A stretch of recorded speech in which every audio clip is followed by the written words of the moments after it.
This is Talking Drupal, a bi-weekly chat about web design and development by a group of guys with at least one thing in common. We love Drupal. We're recording this live on Wednesday afternoon in a Google Hangout. Visit us at talkingdrupal.com. This today is episode 104, September 23rd, 2015. Today we're talking about the feature debate. Welcome, guys.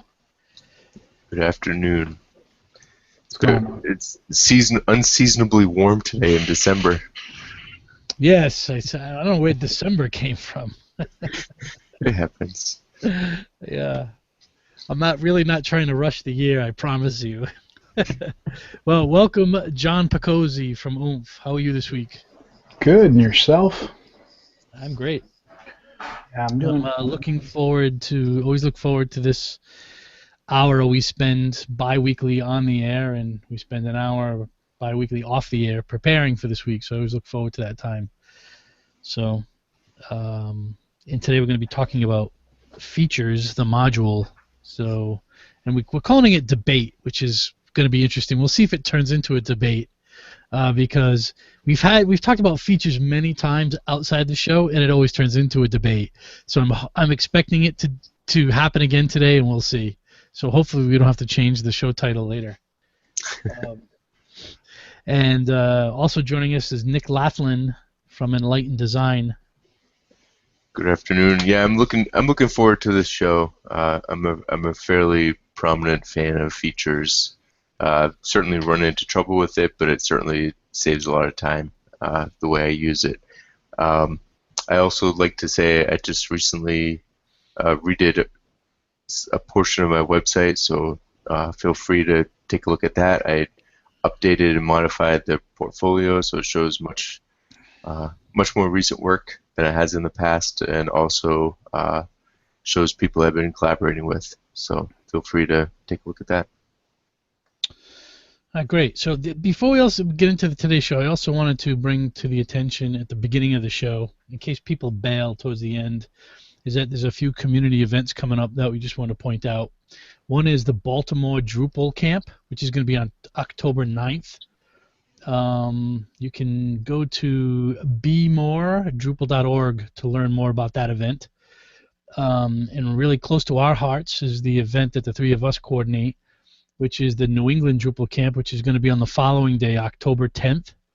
And we've just recently added a second day for training on October 11th. So please, maybe you could do a road trip and leave on Thursday, stop at Baltimore on Friday, and head on up to Providence for Saturday. The second day, which is the Sunday, we'll have two trainings, and they are Basic Drupal, or Drupal Basics, which is someone who hasn't done any Drupal work in the past. This is a great jump start to that. And the second one is Drupal 8 module development. So check those training courses out. They're at an early bird cost of $50 until Friday, September 25th, so 2 days from now. Which leads us into the first thing I also want to talk about before we get into features today, which is a really interesting blog post by Dries this week. It's entitled "Always Be Shippable." But the first paragraph of that article, which is related to being shippable, talks about the status of Drupal 8, and I just want to read you the first couple of sentences here. It starts by saying Drupal will soon be 15 years old, and 5 of that will be spent building Drupal 8, a third of Drupal's life. We started work on Drupal early in 2011, I think he means Drupal 8 there, and targeted December 1st, 2012 as the original code freeze date. So that would be about 2 years of development. Well, that was my note there. Now, almost 3 years later, we still haven't released Drupal 8. So that's what Dries writes. And the three of us has talked about this a few times on the show and many times off the show, as feeling that Drupal 8 has been just amazingly delayed.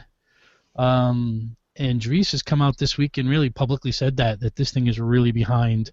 He goes on to say that no one individual or group is to blame for the delay, except maybe me as the project lead for not having learned fast enough from previous release cycles. So I interpret that as, these mistakes have happened in the past with releases of Drupal, and he hasn't learned enough to schedule or set expectations properly. The rest of the article, which I encourage everyone to read, so if you go to his blog, you can see it there. It's called Always Be Shippable. It's his latest post in the past few days. So I'm wondering what you guys think about this this post in general, and maybe some of those really candid comments about being honest about how far Drupal 8 is behind, because we've never really heard much of that in the past. Yeah, I find it, it was a really interesting article for me. It's both encouraging and discouraging at the same time, I think, as a developer.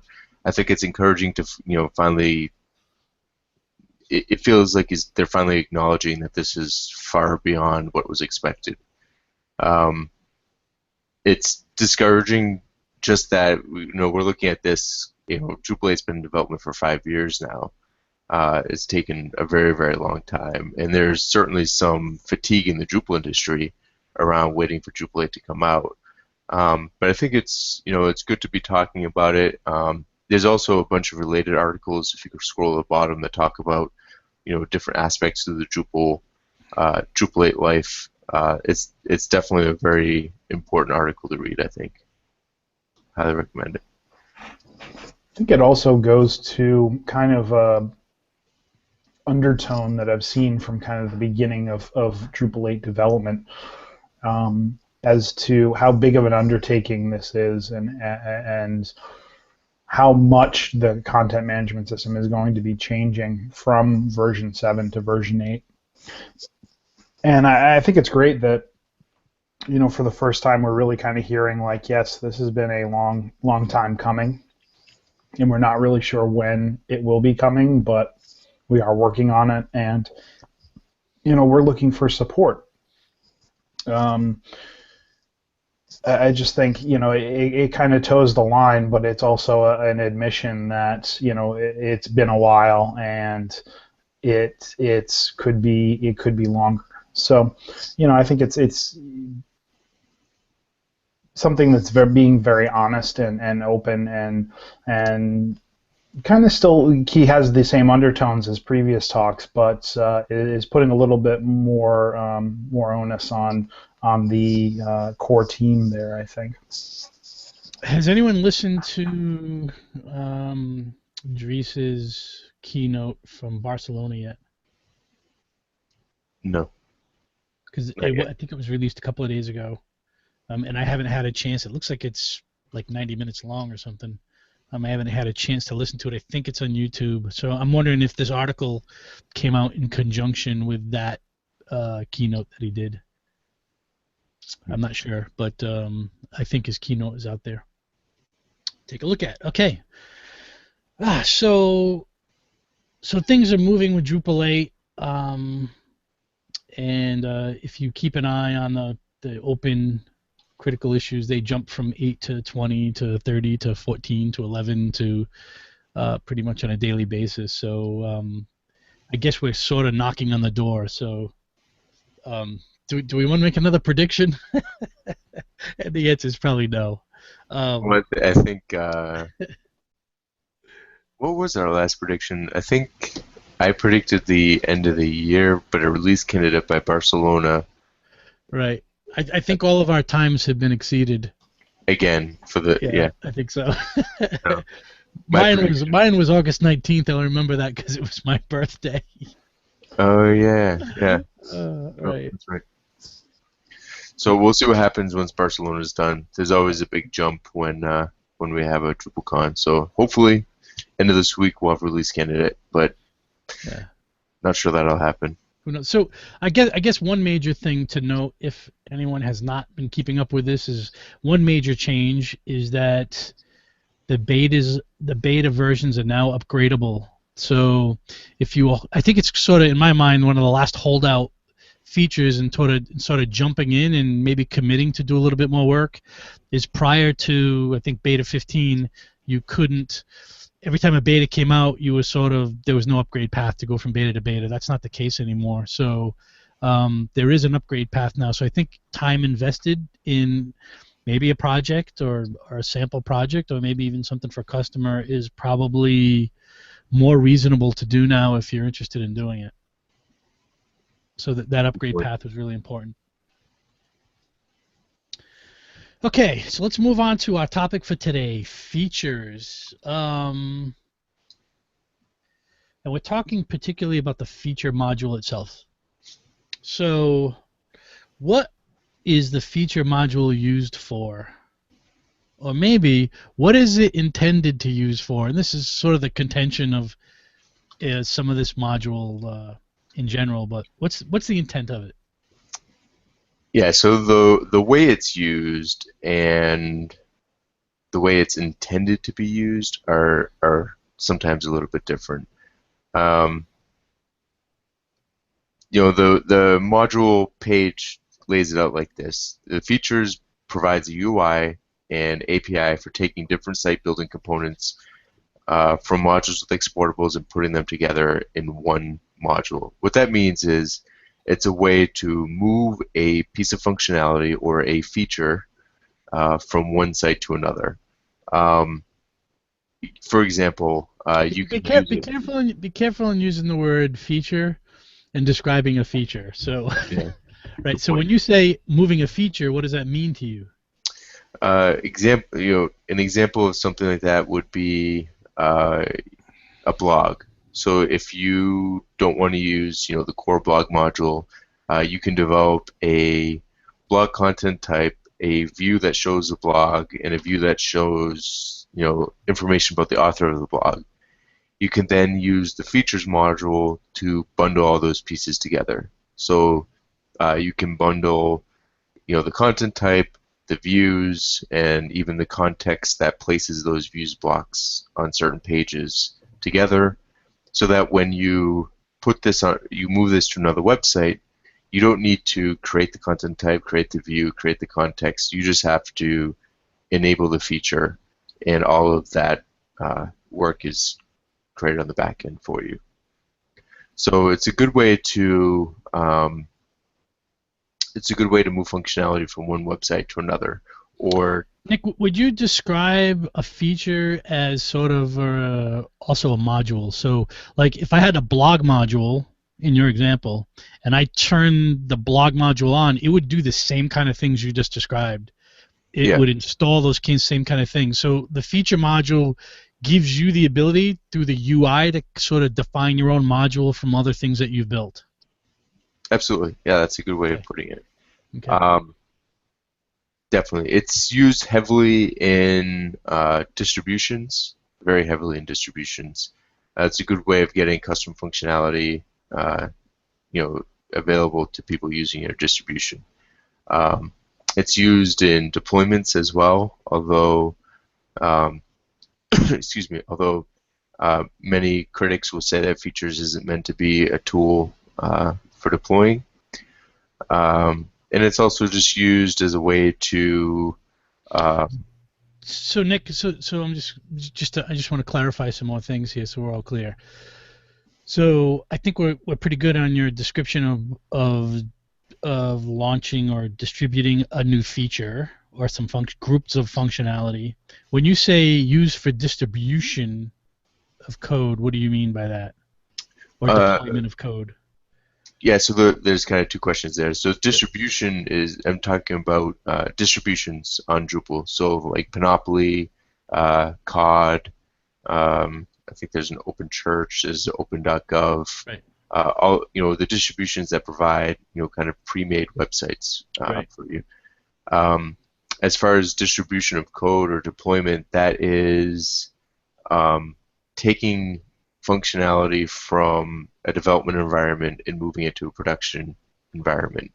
So you're deploying, it's not necessarily part of a distribution, but you're deploying something that you worked on in development and getting it up to live so that visitors of the website can start using that function. and it's not necessarily a logical feature set. It's just a Correct. bunch of code or a bunch of objects or Well, Drupal. well, that's a good point.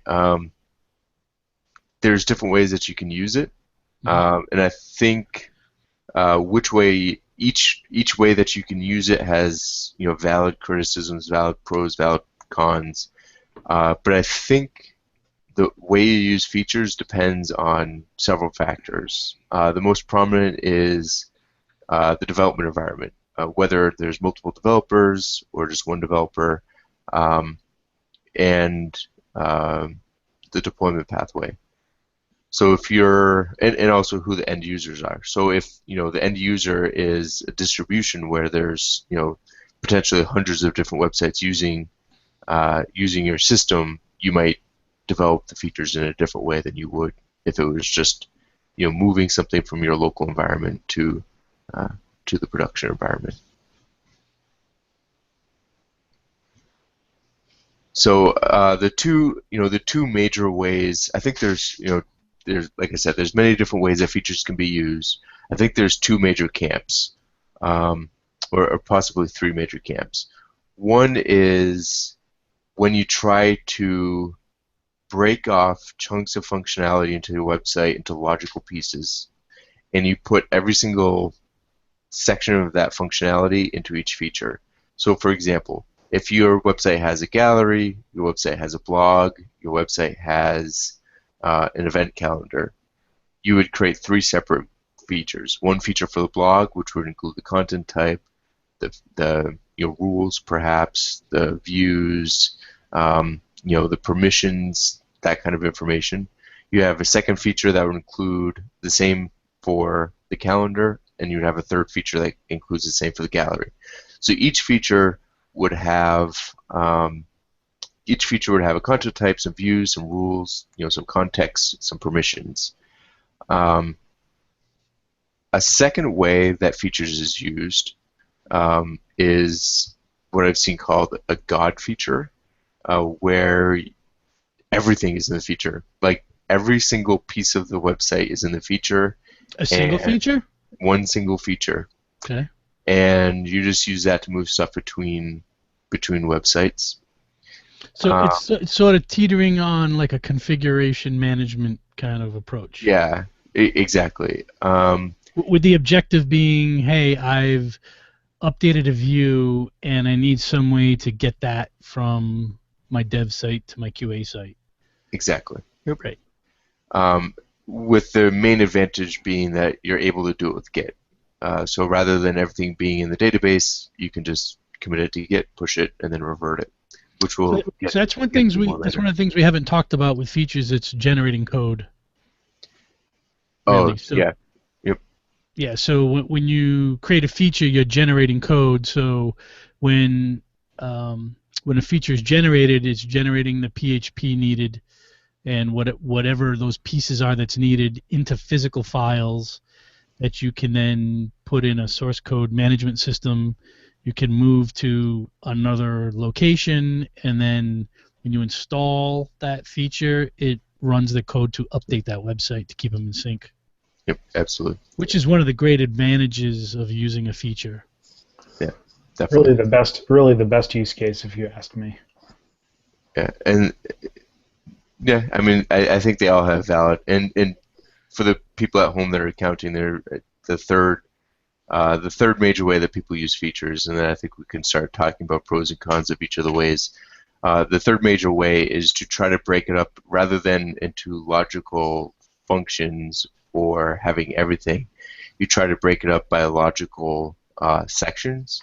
So for example, you'll have a content type feature, which has all of the content types for the website. You'll have a rules feature, which will have all the rules. You have a permissions feature, which will have the permissions. And so you'll end up having 5, 6, 7 features for the website, and they'll depend on each other, depending on which one's first.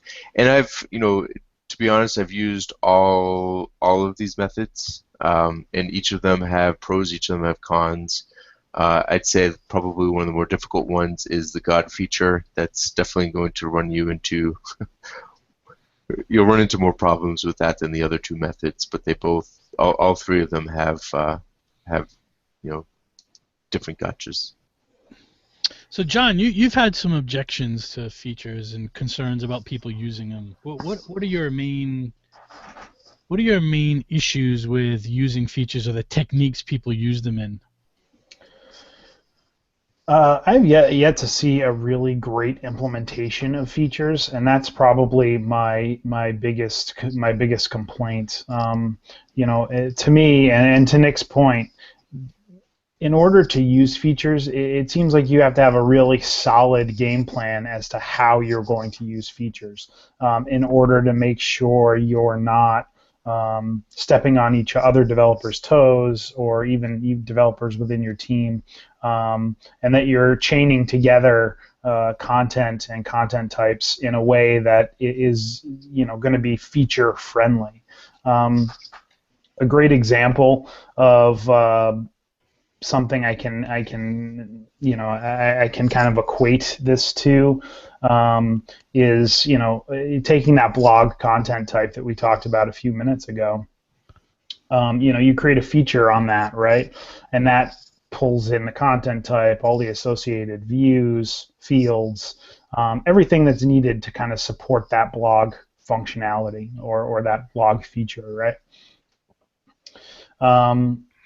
You're including things in that blog, for example, fields, that could be reused on other content types. So for, you go to a site, you're using a feature to deploy your blog, somebody uses the, header image field from that feature or that content type in another piece of content on the site. Someday we go, oh, hey, we don't really need a blog anymore. Let's shut down this feature or turn off this module. Now other pieces of content are breaking because the feature is being shut off, and potentially those fields could be going away. It just adds a layer of confusion that you have to plan for, in my opinion. You have to have a very, very strict philosophy or a plan of attack in order to be able to featureize. This is going to be redundant, a feature of your website. And then the other point that Nick made was the God feature, or the one feature to rule them all. In my opinion, I think that's probably the best way to use features as a point of deployment from a development to a production environment. Being able to package up everything on development or staging that is ready for deployment and push it out to production with a feature seems pretty smart to me. I'd be interested to hear why that's not an overly accepted practice. Well, there's a couple of reasons. Let me respond by saying, first of all, the fact that you need to have a plan in place to use features correctly, I don't know that that's really a criticism, because that's kind of true of any development. I mean, you have to have a plan in place for views. It's additional, but come on, it's additional planning. You can plan a whole website and not really talk about like how this feature is going to impact that feature on a website. I mean, no, I think the point though is that, I mean, you have the example you gave, at least, John. You have the same issue whether it's a feature or not. Is if you decide to get rid of a blog, you need to plan on, if you're deleting a content type from your system and fields are used in multiple places, you need to have a plan for that regardless of whether you're using a feature, right? Yeah, right, if other views are using those, you need to update those views. And in your statement that deleting the blog feature, if those fields are used by other content types, that it would delete them, that's not true. Drupal stores two things. The Drupal field API creates a field base and then creates instances of those fields. And as long as a field base has an instance, it will not delete. So even if the blog was the original creator of like title, a blog will have title and body, but the title field isn't going to go away just because you're deleting that blog. Drupal looks and says, oh, by the way, this field is being used here, so don't delete that, but you can still remove the feature. To your second point about using the one feature to rule them all, why that isn't used everywhere, is it's generally good if there's one single or one main developer developing the site. It's a good way to move stuff to if you have a multi-site, it's a good way to get things on every single site exactly the same. But if you have more than one developer working on the project and touching different areas of the website, it's very, very easy to introduce conflicts, both in Git and in the feature. The feature has the concept of conflicts as well, which I'm sure we'll cover momentarily. But if you have one feature, it's very easy to introduce conflicts, and I think that's one of the reasons why there's a fair amount of criticism of features, is that when people start using it, they immediately go, oh, this is really cool, I can just create a feature and put everything in it, and then they immediately push everything up and run into a conflict that's really quite difficult to resolve and not clear why it's causing a conflict. So then they think that it's just a terrible module and never use it.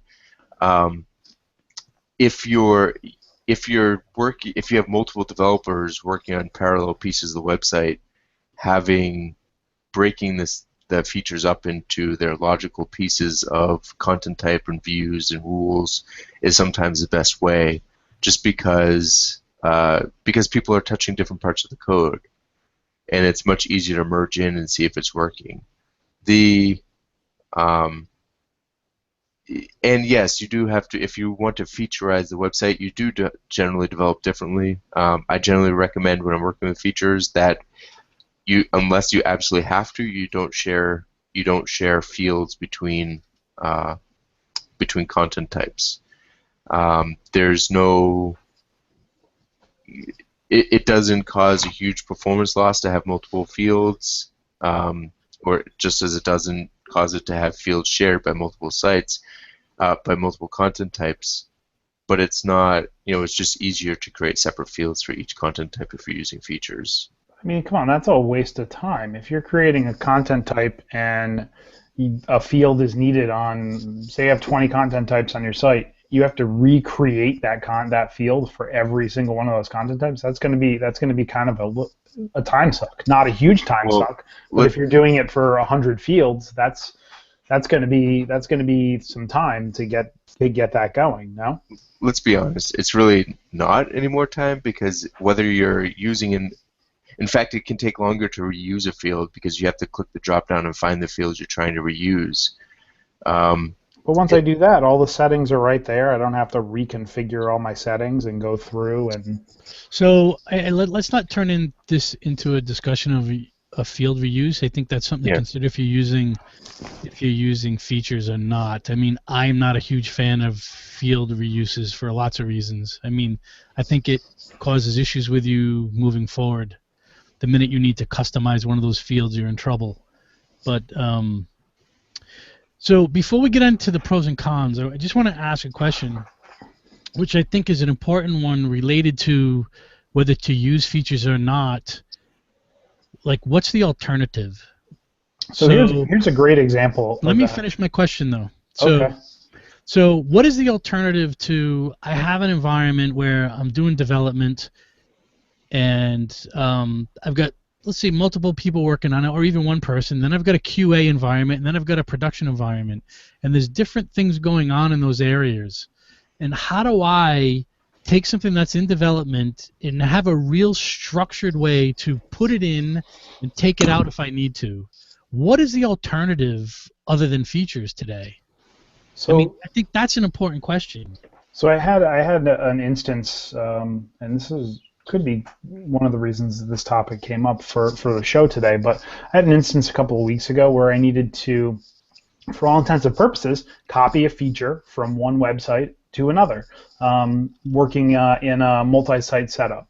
So I have a site that has this product selector on it, and that feature needed to be copied to another site in the same family that didn't have a product selector. So I was like, oh, this could be a good use for features because this this functionality is going to be necessary for, on a couple of different sites as well.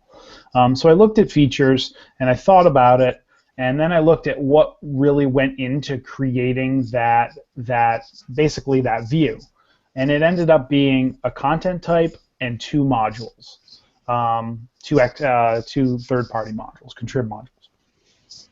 And I really started looking at like, okay, well, I'd have to install features and I'd have to do the export, and then this content type is going to be linked to this feature, and the client loves to customize this content type a bunch. So how does that end up impacting our development workflow? And then I was like, is there another way I can do this? And I looked at it's basically the content type copying. Bundle copy. Bundle copy. Thank you. I looked at bundle copy, and with views export, and I said, oh well, this is pretty easy. I can use bundle copy to copy the content type, which worked great. I can turn on these two third-party or contributed modules, and then I can export the view, and now I have everything I need to make this work. So and that's the way that I went about doing this. And now the client has the ability to go in there and customize a content type if they need to, customize the view if they need to, and it's not, granted they could still do that with a feature. That's not a limitation, but what happens when do I have to rebuild a feature to get that onto the next site because they really liked it from the site that they used it on before? Yeah, that's probably the process I'd have to take. Yeah, so I have a couple things to say to that. One, you're saying that you didn't want to use features because you have to install features, but you ended up installing another module, bundle copy, anyway. Well, it actually... You basically manually did what features does. The other advantage that you're missing with features is twofold. One, when you need to do this on a third site now, or a fourth site in the multi-site, you now have to, on each one, install bundle copy, import the bundle, then import the view, rather than just going to the feature and checking the box and turning it on. And then if that view changes, you now have to remember to go to all 4, 5, 6, 7, 8, 10 sites and import that view, whereas with features you can just revert them. You can make the change, you can recreate it, which is just clicking a couple buttons, commit it, and revert it. And if your client wants to customize them, then you can certainly split it into two features. So one is the content type and one is the view, and then you can lock the content type so that it doesn't revert, or you can just revert it manually. And it gives you a lot more flexibility. The big difference between bundle copy, the bundle copy approach and the features approach is that features scales. Bundle copy doesn't. Bundle copy, you still need to do that in each individual site every single time. The other aspect of this that I did fail to mention is it turned out that there were other modules that would have come along with the feature that weren't necessarily needed by the other site. So the example is that the site that I was copying this from was actually an e-commerce site, and it had two e-commerce fields for price. So again, the feature would have pulled in the e-commerce pieces, the e-commerce modules, and the requirements for the fields there, and would have brought that over to the site that didn't have e-commerce as well. So that's another reason why I decided not to go with features, because with bundle copy I was able to get the content type, and basically what it did is bundle copy said, hey, this field can't be created because you don't have a certain set of modules, but we created all the other fields. So rectify this and run it again if you want us to create this field as well. So it ended up working out a little bit better than I feel features would have. You can select the fields and features as well.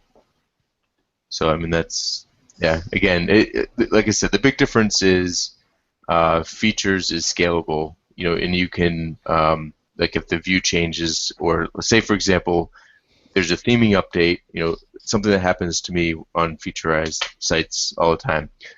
You need to update the CSS class on the view in order to take advantage of something that you made a change to in the theme. Well, with bundle copy and views export, either you have to log into all 6 websites that are using that view and manually update the CSS or import the view again, or you just do it on the dev environment, re-export that feature, push it up with Git, and then with Drush do a feature revert, and it will update everything. And immediately, everything is exactly the same. There's no room, there's no error. You don't, mistype it on one of the 6, because you have 6 tabs open and you're clicking between them very quickly to change them. It makes the change, and it's programmatic. And it scales between, having 5 websites and 1,000 websites. The drush command on 1,000 sites is going to take longer to execute, but it's a way to make sure that the same thing happens on every single site. So let's talk about the general pros and cons, like sort of a quick list. What are the pros for considering features?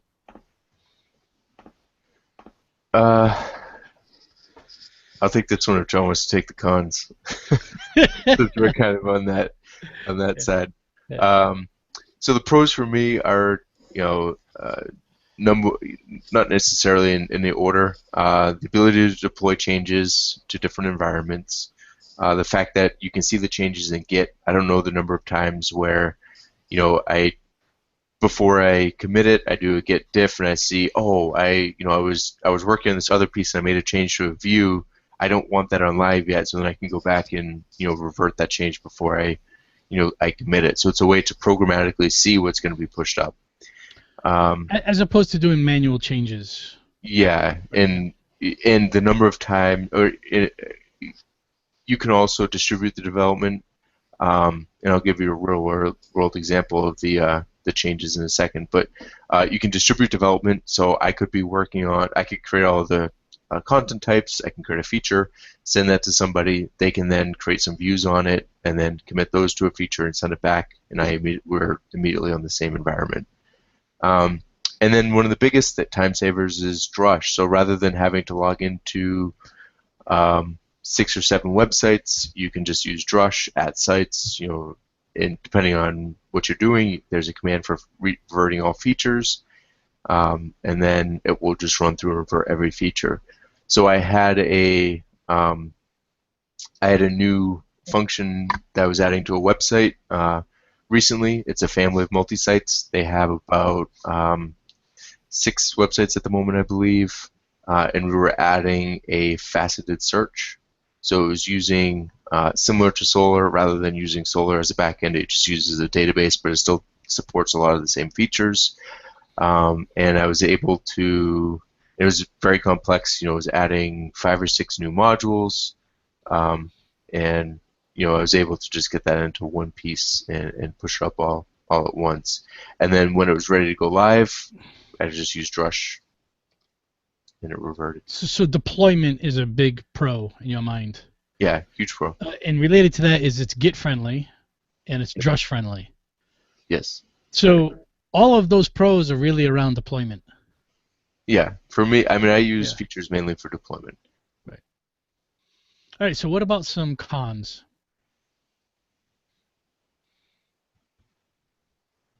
So conflicts would be one. What kind of conflicts? So my use of features is probably more than John, but not nearly as much as Nick. And the first time I tried to use it, I just jumped into a site that was already built and just tried to implement them, and it was a disaster for me. One, because I had no idea what it was. I knew that it was cool, and I was just trying to move stuff from A to B. Had no idea what I was doing at the time. It was really more of an experiment, which ended horribly. And those features are still sitting in the website because I'm afraid to delete them.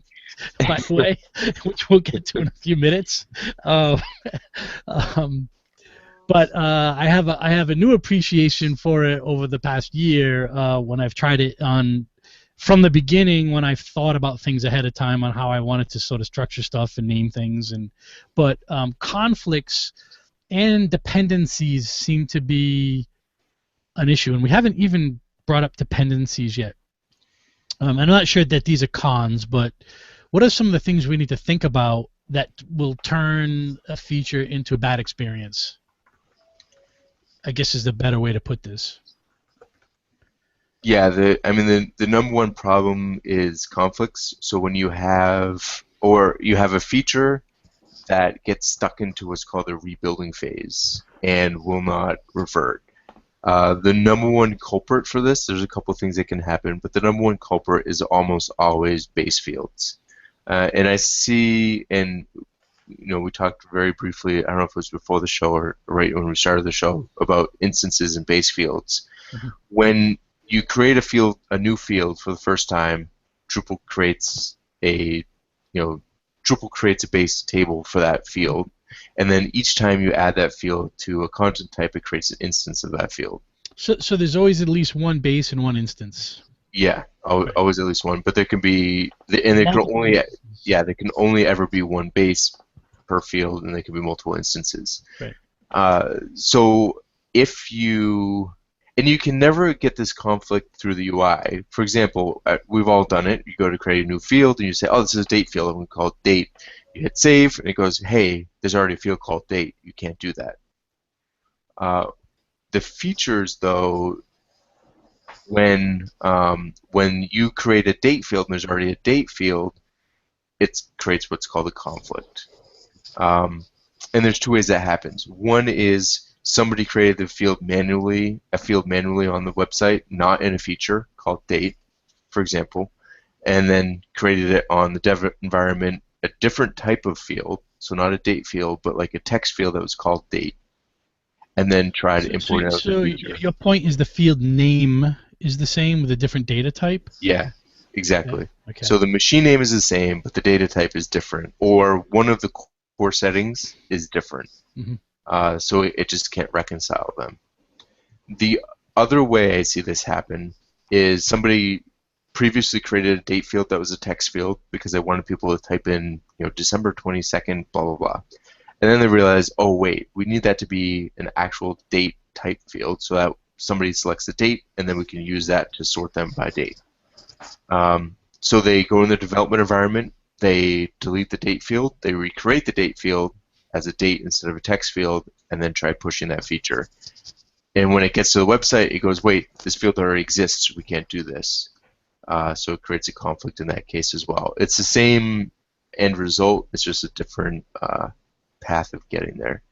And those are typically the two biggest conflicts that you run into. And when you say you're running into conflicts, that means that you've created a feature and then you're trying to install it somewhere else or enable it somewhere else, and that's when these conflicts come up. And do you get enough information from features to help resolve these conflicts? Not always. Usually you just get a big this sounds really easy. You get a big red warning that says conflict. There are a couple helper modules you can use to help you find out what they are. There's a diff module that will let you see what the difference is, and that's usually that's how I ended up finding out about the base field problem. Right. And there's a fair amount of documentation around it. It's just something that the system itself can't go, hey, this field already exists and it's different for whatever reason. So that is a common criticism, like what John said, the fact that it's not perfectly clear what the problem is. But it's just one of the big areas that people generally get into trouble with features. There's also the second way that you can have conflicts, again around base fields, is if you add base fields So Features 2.0 split this out and made it much easier to avoid conflicts. In the Features 1 branch, you didn't see what base fields were added to a feature. It just basically, if you added a field, it would add the base field. So if you ended up adding the field in more than one feature, you ended up with a conflict. With Features 2, you can actually explicitly say, I want these base fields in this feature and not in this feature. So that way it's forcing an instance rather than a base field. So you don't. It's much easier to avoid conflicts in Features 2. So you mentioned Features 2. Is there any reason you wouldn't use Features 2? Yeah, I have no idea what. You just didn't start with Features 2. Okay, I think that, so it's much easier, and that brings us back to the 3 different ways. One thing, even if you're using one feature generally, I typically split the base fields into their own. I always put the base fields into their own feature because I was gonna ask you about some strategies for building features, and one of them being, do you put fields like general fields into one? Do you what kind of things do you break up into separate features? yeah, it depends. The 2 main ways I use it is with one main feature and then a couple of helper features, and then splitting it up by base field, content type, rules, features, that kind of, rules and views and that kind of thing. I almost never break it up by functionality. I almost never break it up by this is a blog and this is the gallery anymore. Okay. With the God feature, I typically do that with a distribution that I manage, and I'll split the pieces that I split off are pieces that need to change per site. So for example, I have a main feature that installs, all the views that we need, all the content types that we need, fields, that kind of stuff, and then I'll have a content feature which imports some basic content that then gets disabled immediately, so that the site manager can then modify the content, but it gives them 10 or 20 pages that they need that just need to be customized. And then I have a rules feature that is set up because the rules send emails, and who the emails are going to needs to change on a per site basis. So it imports all the rules, and then I immediately override where the email is going, and then I just don't revert. If there's an update to the rule, then I can update the feature, and then I just have to remember to go back to each site and change the email again. So it's a little bit separate. Every other website that I work on, the only time I ever make them into features is when it's an end user product. So a good use of this is COD. So the version 7 of COD has a bunch of different features. They have the event feature. And COD is the conferencing system distribution in Drupal. Yeah, I should have clarified that. The conference organizing distribution that a lot of Drupal camps use, and that we're using for NetCamp. So they have, an event feature which allows us to create the event, and they have, I believe they have like a ticketing and registration feature. So they also have, I don't remember every feature that they have, but an example is, we don't need every feature that COD provides, so they're split up into things that we can logically enable and disable. But if you're working on a single site where they're going to need everything, I always just split it up by category rather than by function. So we were talking about the pros and cons. Would you say that one of the cons here is that the learning curve is a steep one for someone who's even been doing Drupal for a while and just wants to look at this, that it's difficult to learn without some basic guidelines? Yeah. There's a lot of modules that you can learn just by jumping in. Features is one that's deceptively easy in that it looks like you can do that, and then once things go wrong, you generally need help. And I think one of the other big cons is what you mentioned. It's not the best thing for using with a system that you already have in place. Right. In general, the way I like to work is I like to have the website that is generating, like the development environment that is generating the feature, doesn't have the feature enabled, because it makes removing things from the feature very difficult sometimes. Explain that. What you mean by that? The development site doesn't have the feature. What does that No, mean? no. So the development site has the feature, but it doesn't have it enabled. So the development site, you develop the functionality from scratch, and then you go in the feature and say, I need this piece, this piece, this piece, and this piece.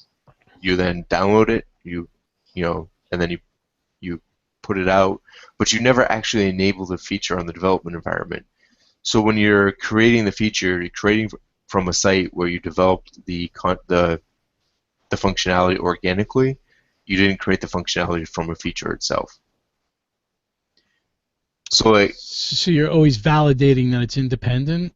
Yeah, exactly. So you you sort of have like a development environment that's your origin, and then you have your development environment that you've deployed to test that particular functionality. Yeah, exactly. Okay. And if you're doing it to build a distribution, then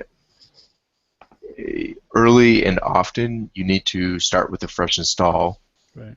Turn on, install the website, check the feature off, and see what happens, because that's another gotcha that happens sometimes, where you make a small change on the live site and forget about it, and then when you go to reinstall it on the next multi-site, you realize, oh, that piece isn't in features, and now it's too late to track down. Whereas every once in a while, if you just reinstall from scratch, you can go, oh wait, the search function isn't working the way it's supposed to be.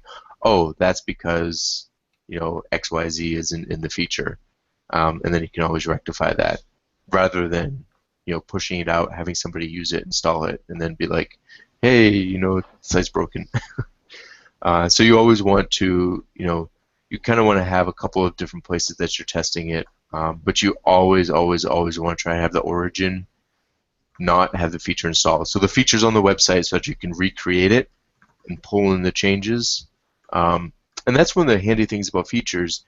If you go to, for example, if you change a view on the development environment and you click recreate, it still has all of the options that you selected previously.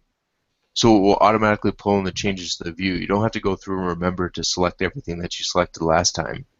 You're really just going in and saying, I changed this piece or added this piece. Check off anything you added, make sure that whatever you changed is still checked. Then you can download it, and those will be there.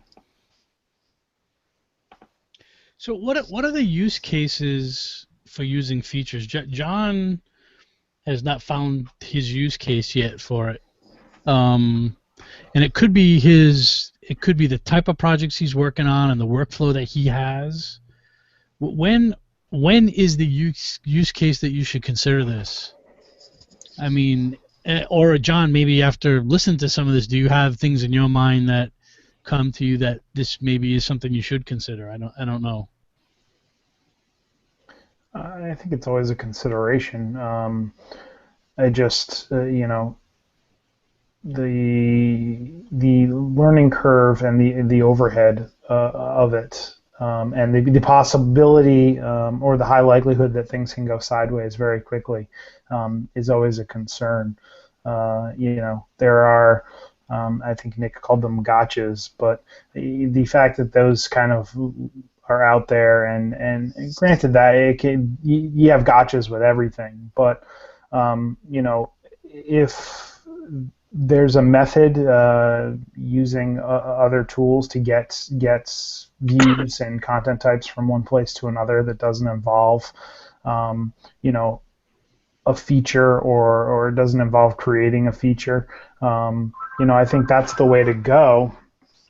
I also think that there's a place for features.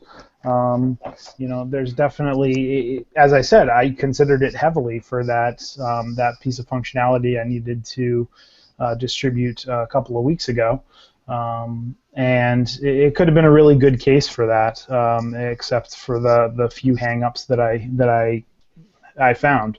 So all in all, I don't think I'm ruling features out. I just think I'm going to be very cautious when I go about using it and how I go about using it. Yeah, I think the two biggest use cases that I see for myself are whenever you have a multi-site, features are pretty much a must.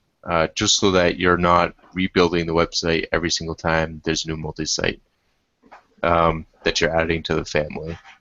If you don't mind rebuilding the site from scratch every time you have a new multi-site, or needing to do extensive cleaning because you're cloning the database and then you have to delete all the content, then features is the way to go.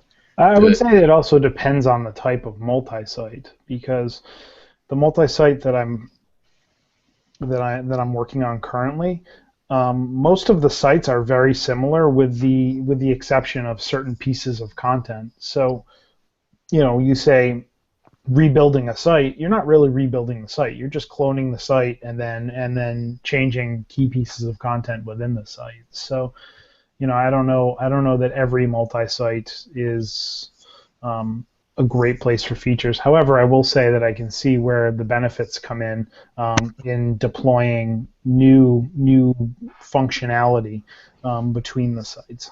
Yeah, I mean, I would argue that your example is like the perfect example for features. A multi-site where the functionality is the same, except for a few key pieces of content. I mean, that's what features is for, kind of period. And then that allows you to make sure that the functionality is the same across them all. Because once you launch, you can't clone that database again. There was one other caveat that I think we missed and skipped over that's probably worth mentioning. I haven't seen this on every site that I've used features with, but a couple of them. So I think it's worth noting. Occasionally, views in the feature don't necessarily revert completely. I think this mostly depends on the caching that you have set up. It requires you to clear the cache through the UI on the websites. So even doing like a drush CC all doesn't clear it. I think it may have more to do with this specific website or two. I haven't figured out why it does that, but I have found that in order to make the views update, I need to revert the feature and then clear the cache in the UI, and then it shows up. That's odd. Yeah, it is. All right, so we got Drupal 8 around the corner, which we started to talk about at the beginning of this conversation, and they have configuration management in there, which allows you to take, deltas between your development environment and your QA environment and push them forward. So views changes, content type changes that I made in dev and push them over to a separate environment and have them apply. So features is being used for some of this work. How does that change features in Drupal 8? Do you know that? A little bit. So one of the big things to note about that is, at least currently the way the CMI works with Drupal 8, you can only go from one site to itself. So essentially, you say, this is the dev environment, this is the live environment, and you can push changes to the CMI through that. You can't say, I want to export this configuration and then a completely different website import it. It just doesn't allow that. So you'll still need features for distributions, and you'll still need features to move, I believe, between multi-sites and between separate websites. And turning particular pieces of functionality on and off. Yeah, I mean, exactly. Configuration management is more about synchronization. Yeah, and as far as I know, the CMI initiative also, Configuration Management Initiative, isn't that what it stands for? So maybe the CMI kind of took a rather large step back in what their goals were, because they found there were some huge performance problems with importing and checking the configuration and reading it from file. So as far as I know, it's not as easy as just pushing a button, moving it up. You still have to approve some stuff. So I think features will definitely still have a place in Drupal 8. Mm-hmm. It's not going away. It may be used less for deployment of single sites, but I think it will still have a large part in deploying multi-sites and distributed sites. It seems to me that it solves the problem that John was trying to do a couple of weeks back, which was he was making some changes to one environment, wants them to get pushed to the other one, and this will help with that process. I don't know about that though, because the Drupal 8 forces the site being pushed from and to have the same UUID, and they won't have the same UUID, so they won't be able to merge those changes unless they made a significant change to the CMI recently. It's only for moving from dev to stage to live. It has nothing to do with moving from one site to another site in a family. Okay. I think we actually talked about this on on the Drupal 8 learning Drupal 8. Yeah, and there was a bunch of workarounds and how to get around that. Yeah, which this probably isn't the place to talk about that. I would agree. So so do we talk about best practices or? Yeah, so let's go briefly through the best practices, and then highlight some helper modules, and then sort of do a wrap up. Okay, so very quickly, the number one guideline is have a plan, especially if you're working with multiple developers. I would say if you're a beginner, just make a separate field for every. Don't ever reuse a field. If you're not familiar with features, just never reuse a field, so that way you don't have to worry about those conflicts of base fields. The second thing would be come up with some kind of naming conventions that include the content type. So, for example, if you have a blog and you have an event, rather than calling field date, you would call it field event date and field blog date. So that way, even if your two developers are creating similar fields, they'll have a different machine name and you won't have conflicts. So have a very clear naming convention. Make sure that they stick together, and then as in with most development, make sure that you test often. So if you're working with multiple developers, merge them together, enable them, and make sure that you get the expected functionality as often as necessary.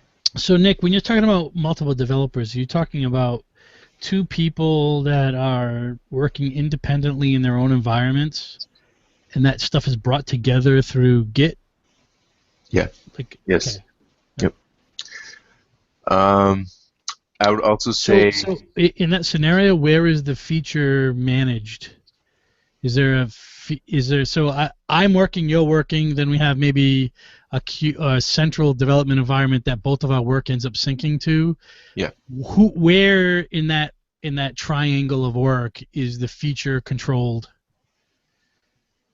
Do you understand what I'm saying? It's just managed through branches in Git, and then you need naming conventions for things like content types and fields, but you also need naming convention for a feature. Yeah. So one thing that I've seen often is you have like the feature would be like 7.x-1.0 and then dot whatever day you're working on, which revision you're on, and then your initial. So it might be 7/1, 9/23 for September 23, 1N, and then I can tell you this is the most recent feature. And the beauty is if you don't want to commit it to Git yet, somebody can just log into the website and download it and put it on their environment and see if it conflicts with anything they're doing as well. So Features has a really easy way to download the latest feature as well. So.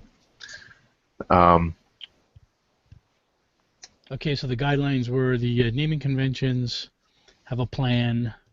Then you've got splitting features up. We've kind of already talked about that a bit. I'm not sure we need to go back into those three approaches again, right? Unless you have. I would just say if it's your first time, split it up by content type view that way. I find you run into less trouble that way. And when you say split them up, for someone who's never looked at views, you're creating a separate view for each of those. So you have a content type view, a rule view. Yeah, exactly. Yeah. Okay. Okay, so we can move on to some of the helper modules, I suppose. So there's there's tons of modules out there that help you with features. The three main ones that I used, number one, I don't use features without this ever, is called Strong Arm. Took me a little while to figure out what Strong Arm actually does, but it is a way to export variables. So it just basically exposes the variables table in Drupal, and then you can put anything that's stored in a variable into a feature, and that includes everything from the site name all the way to the Mollum API keys. So if you have a family of websites that are using the same Mollum instance, rather than having to copy and paste that everywhere, you can do that. So that brings up an interesting question, right? In terms of structuring stuff, do you put all of the variables into a separate place? How does that work with Strong Arm? So, like the Mollum is sticking out in my mind. So, if you're going to update the Mollum keys, does that mean you have to have the Mollum module in the feature? Or does a key get generated anyway? Not necessarily. Okay. That brings up another thing that we didn't mention in splitting up features. You typically do need another feature that kind of carries some of that miscellaneous stuff. You know, it's not a rule, it's not a view, and you can certainly. I usually don't do this, but you can always have like a modules feature that just puts all of the modules you need in there, so that they get enabled, and then you can put the variables in there as well. So. But Strong Arm is for just moving variables. It's a necessity. Otherwise, you end up having to configure everything anyway, because most modules use variables. The next one took me quite a while to find this. Found it about 6 months ago. It's been a big help, and that's called block export. So it allows you to give machine names to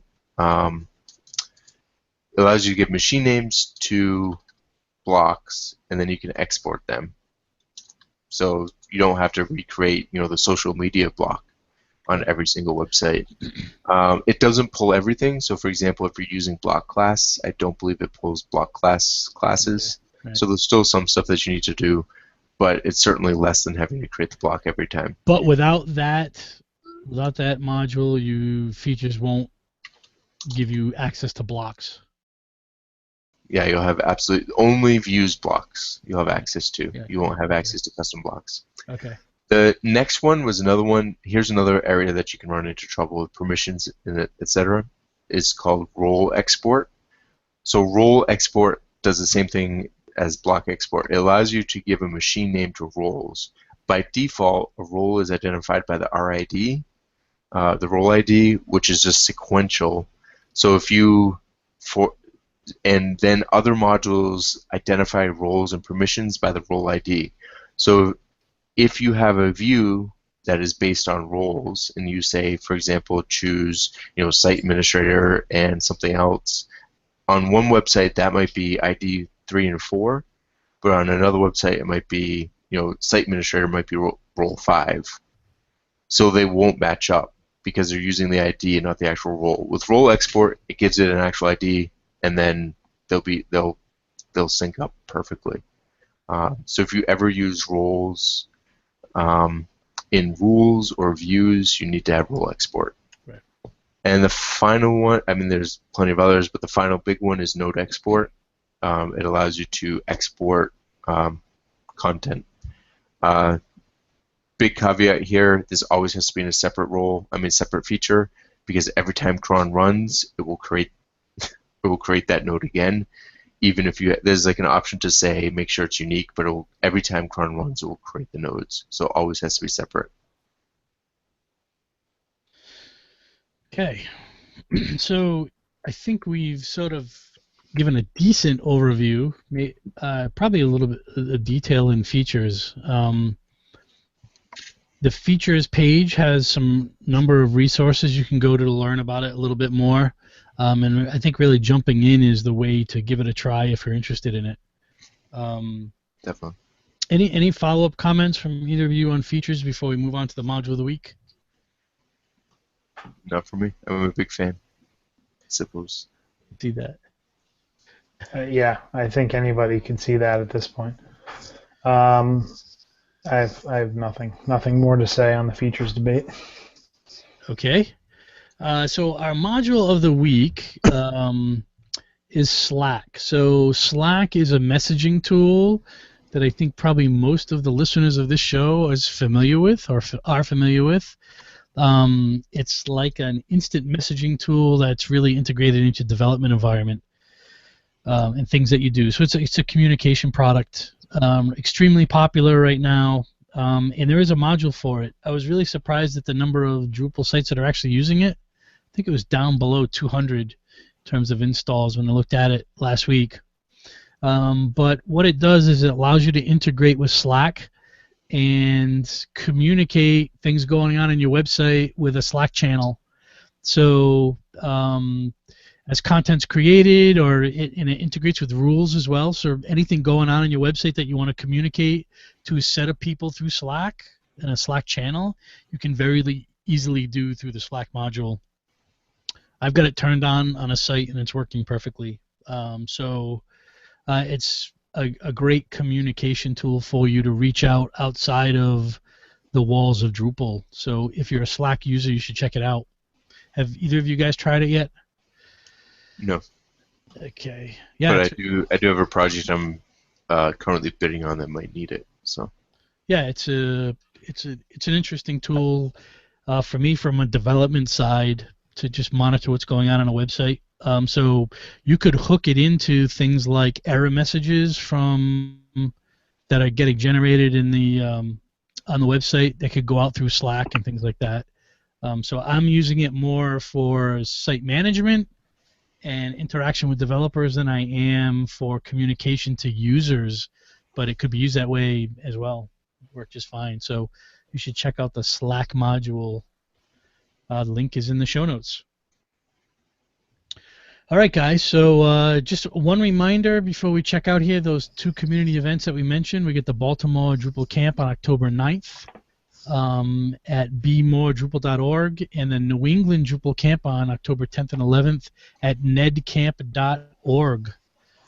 So sign up. The time for those camps is about 3 weeks away, so get in now while you can. I know the NedCamp tickets are selling out, actually. We're getting close. We actually hit a limit today and had to release some more tickets so people could keep buying. So it should be a great day. So John Picozzi, where can people reach you online to debate you more about features? Oh, you can send all your angry tweets to @JohnPicozzi, and you can also send pleasant ones as well. I'll take either. You can find me on all the major social networks and now GitHub with John Picozzi, and you can find me always on at boomthink.com. Great. How about you, Nick? You can find me online at Nixman pretty much everywhere, and you can see me in person at NedCamp, so I'll be there looking forward to it.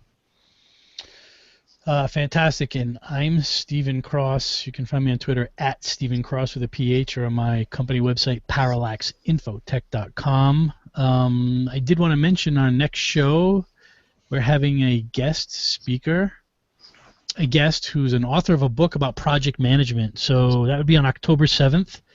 We'll be talking with Caesar Abid about project management. He's a certified project management and project management expert, so he'll be giving us some tips on how to manage our projects and our lives a little better. So check that out on October 7th.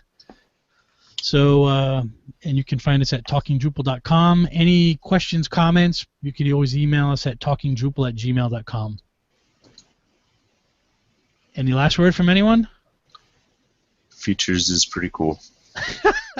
Okay, John, one more from you. Nick is a wicked big features fanboy. Okay, thanks, guys.